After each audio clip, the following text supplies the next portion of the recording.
In this video, I will show you how you can create a local Git repository in Visual Studio Code and link it to a remote repository in Azure Repos.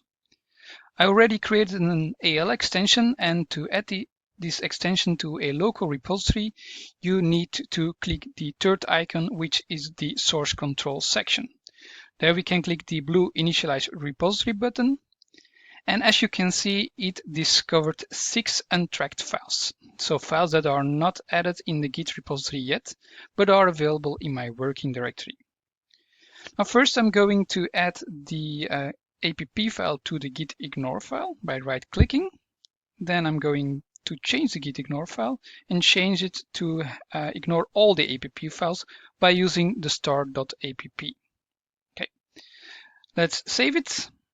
And then I'm also going to add the lance.json to the git ignore file. Next, I will stage my changes, so they will be added to the staging area, and then I can commit my changes with a commit message. Voila. Then let's go into Azure DevOps, where I already have a project with a repository. And as you can see, the repository is still empty. Now, because we already have a local repository, we opt for the second option, and we will push to an existing repository to the remote repository. I need to copy the link from the remote repository. Voila. And then I can go back into Visual Studio Code, press F1, and can select Git add remote. I have to add a remote name.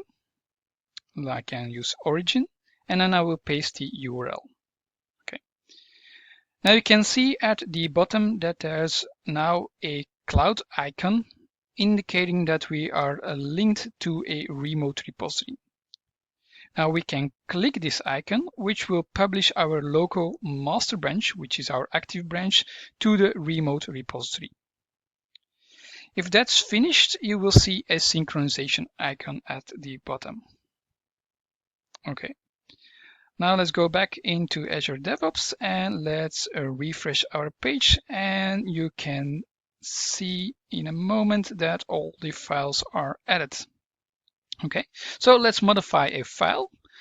We're going to modify it directly in this remote repository. So we're actually simulating that another user has pushed its changes into the remote one. So let's commit them. And now let's go back into Visual Studio Code, press F1 and select Git fetch. And now you will see that it will automatically detect that there's one incoming change. Okay, so we're one behind. Let's click the 3 dots in the menu and select pull to retrieve the changes. Okay. If we now look at the hello world file, you can see that the changes are now pulled from the remote repository. Let's add a new file, so colors.al, which will be an enum of colors. So use the enum, give it a name colors, and then I will put this into green. Copy the values like this, and then change it into 1, and then into 2 for the third option, then change this to yellow, and then let's change this to blue. Okay. Now go back into the source control, stage the changes, add a commit message, like added colors, and commit the change. Okay. Now you can see at the bottom that there's one outgoing change. So this means that we are one commit ahead of the remote repository. You can click this icon and this will perform a sync. And sync is actually going to do a pull first and then automatically a push. So let's click OK. It's synchronizing. Okay. Back in Azure DevOps, let's refresh the page, and then you will see that the file is added as well.